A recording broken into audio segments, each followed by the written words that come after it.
I'm Jim Greenfield. I was the Republican nominee in 2002 for this seat. Karl Marx said back in the 1800s, there's a specter haunting Europe, the specter of communism. I think there's a specter haunting the United States today. It's the national debt. It's the elephant in the room that most politicians don't like to talk about.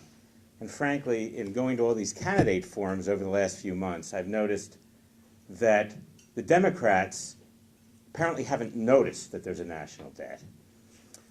I'm interested in talking about it because I see it as an existential crisis for this country, comparable to the Civil War, the Great Depression, or World War II. If we do not deal with this problem, it's going to take us down. We've got a $15 trillion national debt today. It's growing by $4 billion a day. And that doesn't include another $70 trillion in unfunded liabilities for Social Security, Medicare, and Medicaid, which the government conveniently leaves off the books. So if you add it up, we got about $85 trillion in debt. Government only takes in $2.5 trillion a year in taxes. Do the math. The United States government is bankrupt. It'd be equivalent to you if you earn $50,000 a year and you have a debt of $1.75 million. Do you think you'd ever pay it off? No. And it's getting worse and worse. Now, right now, our interest rates are pretty low because the Fed has been manipulating it, but they can't do that forever. Eventually, they're going to go back up. And when that happens, we're going to be spending $700 or $800 billion a year just in interest on the national debt. Now, this is the cloud that's overhanging our economy. These are the dark clouds. You know, we went into recession 4 years ago. We're still there, right? I think we all know people who've lost their jobs, their homes, or their businesses. 4 years of recession. Do you know how long the average recession lasts? 6 to 12 months. This is no recession. This is not a recession. This is something worse. The International Monetary Fund said that by 2016, by the time Barack Obama leaves his second term in office, God forbid, if he's reelected, the United States will be the second most powerful, wealthiest nation in the world. We'll be surpassed by China because they're going up and we're going down. So we got to deal with this because if we don't, we will be in poverty. Our nation will be getting poorer and poorer for decades. Okay? Now, I'm not trying to depress you all. See, I have a solution to the problem. It's a plan, the Jim Greenfield plan. Actually, it's not my plan.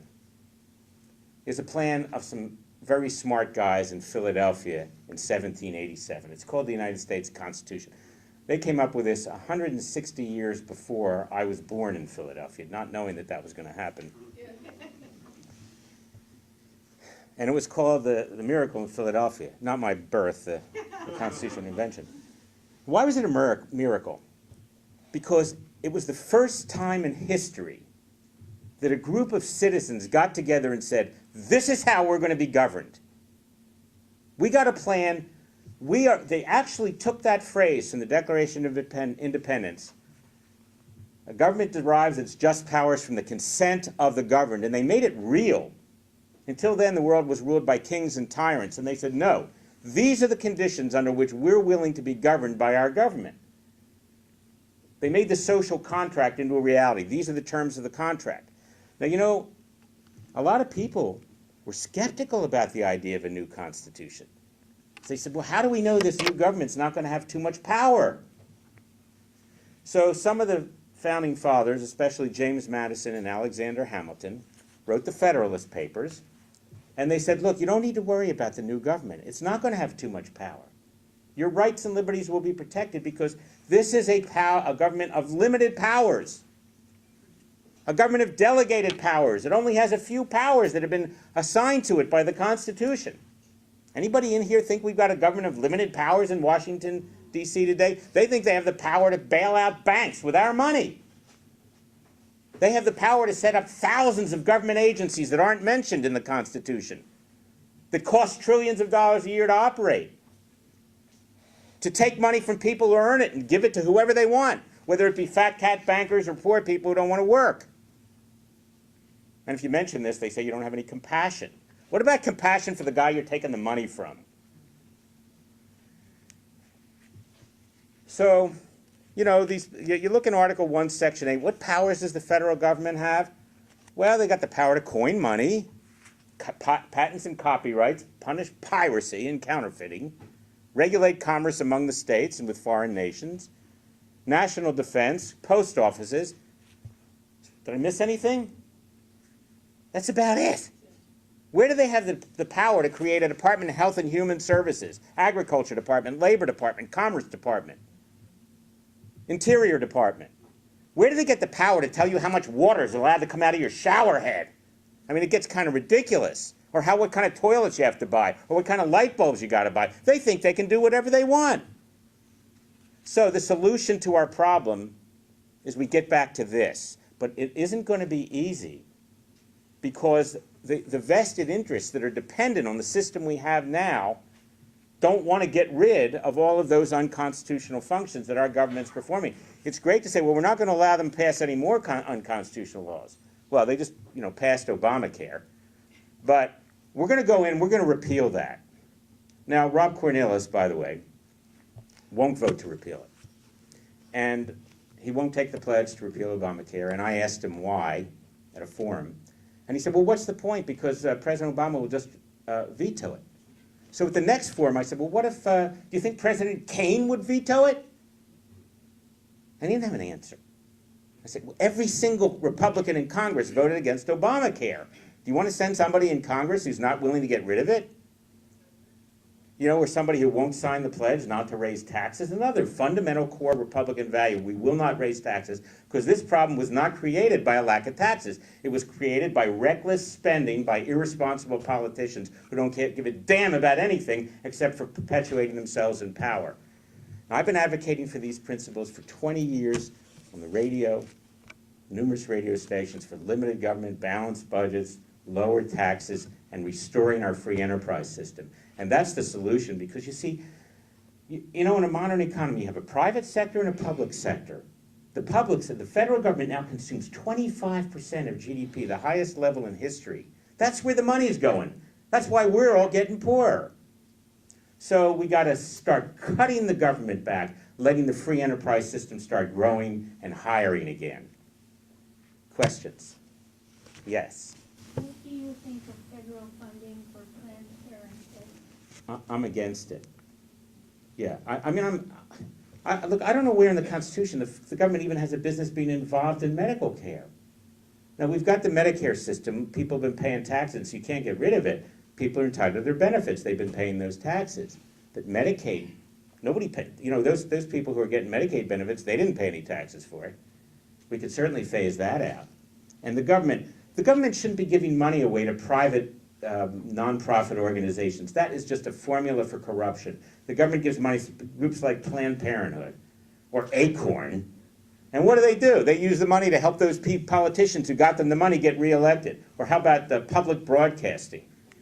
I'm going on there tomorrow, going into the Lion's Den. Yes? Why are you running, and what do you feel most passionate about? Well, I think I've been talking about what I feel most. Yeah, I feel most passionate about restoring the United States Constitution. This was the formula. This was the plan that created the greatest civilization in history. It took us from a nation of 3 million people to the world's most powerful, most wealthiest, freest nation. And our economy was growing at 11% per year back when our government was small and we were following the Constitution. If we start following it again, instead of growing 2% a year if we're lucky, we could start growing 11% again. We could solve all these economic problems.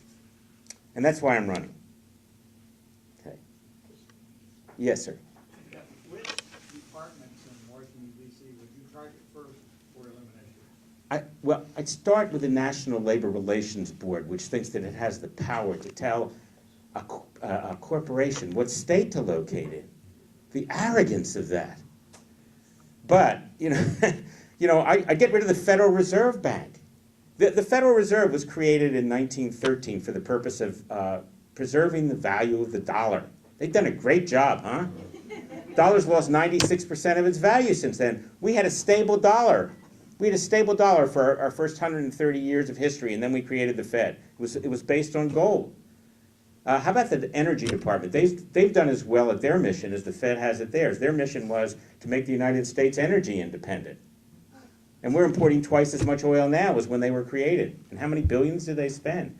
I'd get rid of almost all of them. I mean, let's keep the ones that were there originally. Secretary of State, Attorney General's office.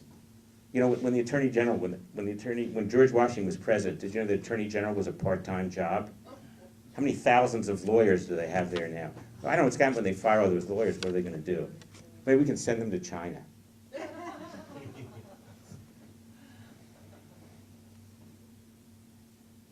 Anything else? Yes. My thought is so if you do that, or if it's done, there's gonna be a whole bunch of people, so the liberals are gonna say, look at all the unemployment. Well, it's a problem. You can't do it all at once, or you're right. It would create a crisis. You have to phase it in over a period of years so that as the public sector is being shrunk, the private sector is growing and absorbing those people who are getting thrown off welfare, or government bureaucrats who are losing their jobs would have the private sector growing so it could start hiring those people. This is not going to be easy. I'm telling you, we're going to have to fight for years to make this happen, and we're going to have to get people in office who understand it and believe in it.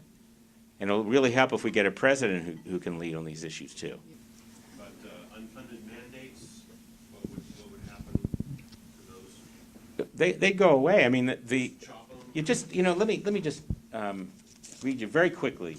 James Madison in the Federalist Papers said, powers delegated by the proposed Constitution to the federal government are few and defined, while those which are to remain in the state government are numerous and indefinite. In other words, they envisioned that most of the power would be at the state level, and that's been completely stood on its head. Our whole concept of limited government's been overthrown, and it's been replaced by this monstrosity in Washington. When Obama was elected in 2008, I was like, really, I lost hope. It was like, I put a video up online saying, it's over. We're going down into the dark, into socialism. Boy, did I get it wrong. A month later, the Tea Party people were out rallying, and it was like, wow, this country is so resilient. We have so much strength from our founding principles and our founding documents, and our people are going back to them. We can win this. We can win it. Okay, thank you. This is Jim Greenfield. I'd like to abolish the IRS, and I've written a brilliant satire about tax evasion, Taxman Cometh, with foreword by Grover Norquist. For more information, go to taxmancometh.net. taxmancometh.net.